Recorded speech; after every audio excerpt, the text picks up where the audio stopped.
An increase in poverty is a palpable phenomenon throughout Pakistan, especially in the Khyber Pakhtunkhwa province. The poverty in Khyber Pakhtunkhwa may be attributed to a decade-long militancy, insurgency, and terror-related activities, compounded by natural disasters such as floods and earthquake.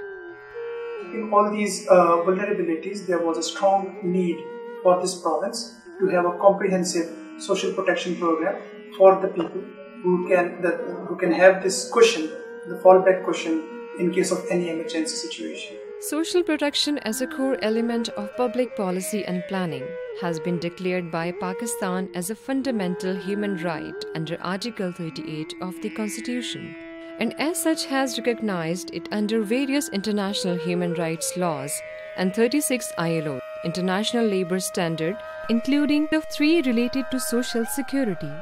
To reach the poor and vulnerable, the government of Khyber Pakhtunkhwa has in place formal social protection schemes and programs such as social insurance, social assistance, and labor market programs. But most of these programs remain disjointed, reactionary, and ad hoc, which create dependency syndrome instead of empowering the beneficiaries. In this connection, while building a more comprehensive and province-wide social protection system, Government of Khyber Pakhtunkhwa through its Planning and Development Department formally requested International Labour Organization Pakistan for their support and assistance. Government is investing a lot in these interventions, but the issues, I would say that the terminology of social protection was relatively new for the province. ILO secured funds from the ILO Japan Social Safety Net Fund to design and implement the concept of Social Protection Floor Initiative to assist Government of Khyber Pakhtunkhwa to formulate a comprehensive province-wide social protection policy responsive to the needs of all throughout life cycle. We call it in the ILO Social Protection Floor. It has 4 main components. One is about the universal health coverage. Another one is about income support are given for children when family have children. Income support is given for unemployed people, for disabled people, and also for youth. And income support is also given to elder people. So these are the 4 pillars of what we call the comprehensive social protection system. The implementation of project is planned in 3 phases. Phase 1 is the institutional arrangements. Phase 2 is policy dialogue. Phase 3 will be policy regime and capacity development. First phase has already accomplished with Social Protection Reform Unit operational and the steering committee functional, while second phase of the project is in the process. Prior to the formulation of this social protection policy, a mapping study was conducted with the assistance of ILO. Some of the findings of the mapping study were that there were design gaps in social protection program, procedural delays, low coverage of program, inadequate targeting, weak monitoring, and political interference. On the basis of finding and recommendations of mapping study, draft social protection policy was developed.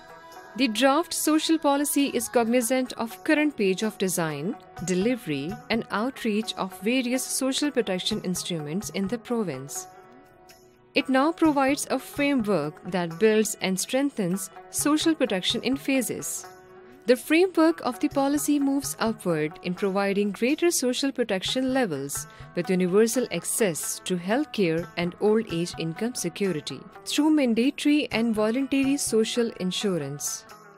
It stresses rationalizing duplication and overlaps, bridging the gaps, and making the overall system sustainable. At strategic altitude, the already established Project Steering Committee will continue to steer, advise, and issue directions at the policy level. Social protection conceived under policy is being piloted currently in 2 districts of Khyber Pakhtunkhwa, Peshawar and Nowshera. By experimenting on a pilot basis in few districts, would inform the policymakers and the leadership that how far is the effectiveness of the policy and what are the lessons to be learned? I just want to be very honest here. KPK has taken important steps like the adoption of laws. However, there is still a lot to do. It's not up to a project of the ILO or of any UN agency to solve the issue of social protection. The social protection responsibility lies with the government. Yes, this is important to have a good record against the international labor standards that the country has ratified. But this most and foremost is about the people of Pakistan. This policy has laid down a framework for streamlining and strengthening an integrated social protection system in the province. It is the start of finding the destiny that has yet to be met. But Government of Khyber Pakhtunkhwa is determined and all set to show the ray of life to its citizens.